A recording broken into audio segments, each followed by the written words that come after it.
Hi, welcome to the second of my discussions on tea for your cafe. Now, excuse me for a second, I'm just going to start making tea. Now, this is a supermarket tin of tea. Alright,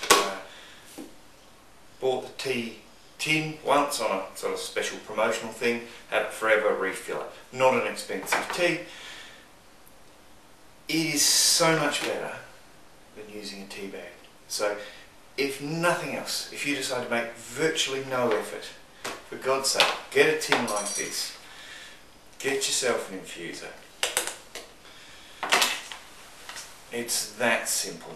Obviously you probably use water out of your espresso machine, which is no harder than that certainly.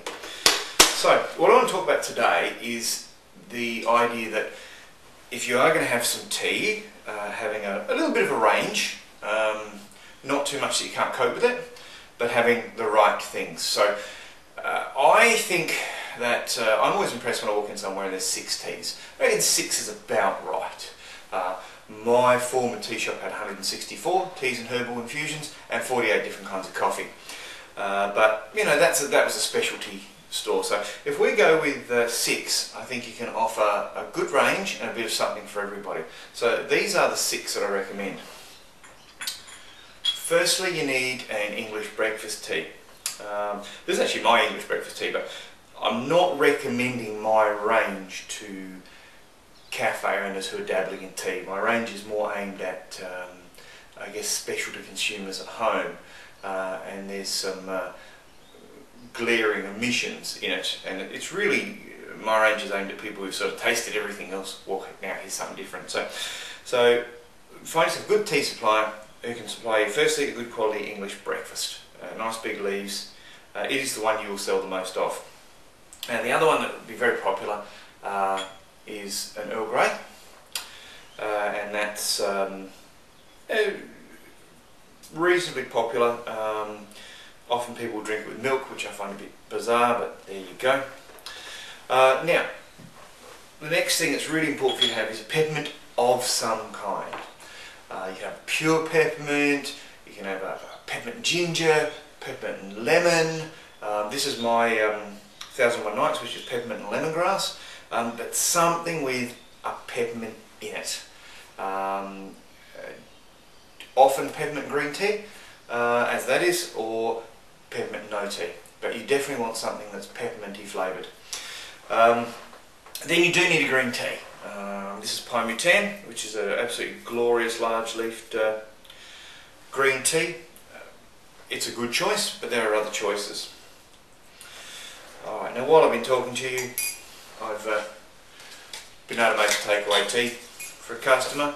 So if you are still thinking that it's inconvenient, difficult, time-consuming, problematic to make tea using leaf tea, then obviously I think by pushing that out in 1:45 while talking to you, I think we've disproved that, and for the remainder of the video I will also knock up a cup of tea for 2.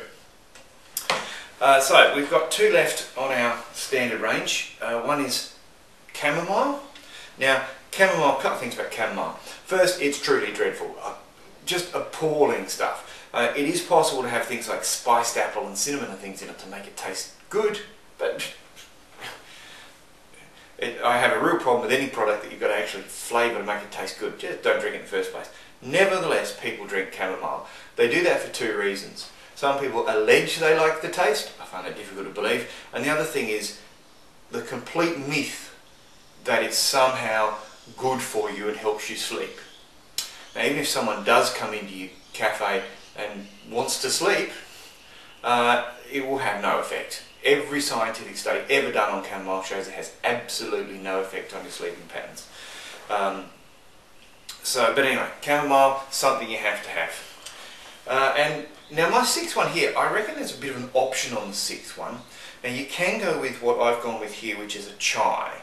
So this has got bits of spice in a black tea.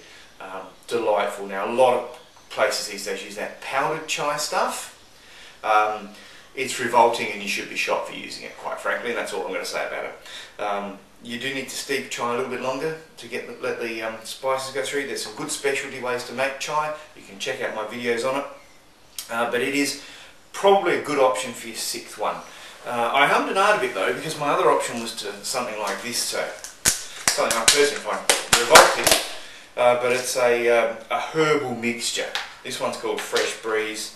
That's orange peel, wallflowers, lemongrass, something black, could be black pepper. Yeah, I think it is. Generally these things have a fruity herbal aspect to them. They have no tea, for people who've got this idea that, you know, they've heard that caffeine is bad for you, and they've heard that tea has caffeine like coffee does, and they just assume that A, it's exactly the same substance, and B, it acts in the same way, and none of those things are correct. But it is a case that some people will drink that. So that's an option as your 6th one. Now, I would add to that, as I say, 6 is where I'm impressed. If I go in and there's 6, I go, yeah, good, you've made an effort. I'd seriously consider a couple of others. One is just a good black tea that isn't English breakfast. Most English breakfast blends aren't real great anyway. They are designed to be drunk at breakfast time, and you go in 3 o'clock in the afternoon, why do you want to drink a breakfast tea? Incidentally, with Decan, I've just managed to come up with another 2 cups of tea for your customers. Again, it really doesn't take very much time, and you can do it while you're talking to them and do other stuff like you can with coffee. Yeah, so if I walk in, I like to see one other black, and sometimes it's just a blend, a Darjeeling blend or an Assam blend, something like that. So for me, if you can add just one of those things, have an Assam, have a Darjeeling, have a black Chinese like a Keemum, just one thing that's nice. Ceylon, I see quite a bit of people just that extra one is a Ceylon orange pico, beautiful. The other thing you might like to investigate is just something that's a little bit out there. This is something I picked up from Oxfam, and this is their Fair Trade Black Jasmine Ceylon tea. It's an unusual blend.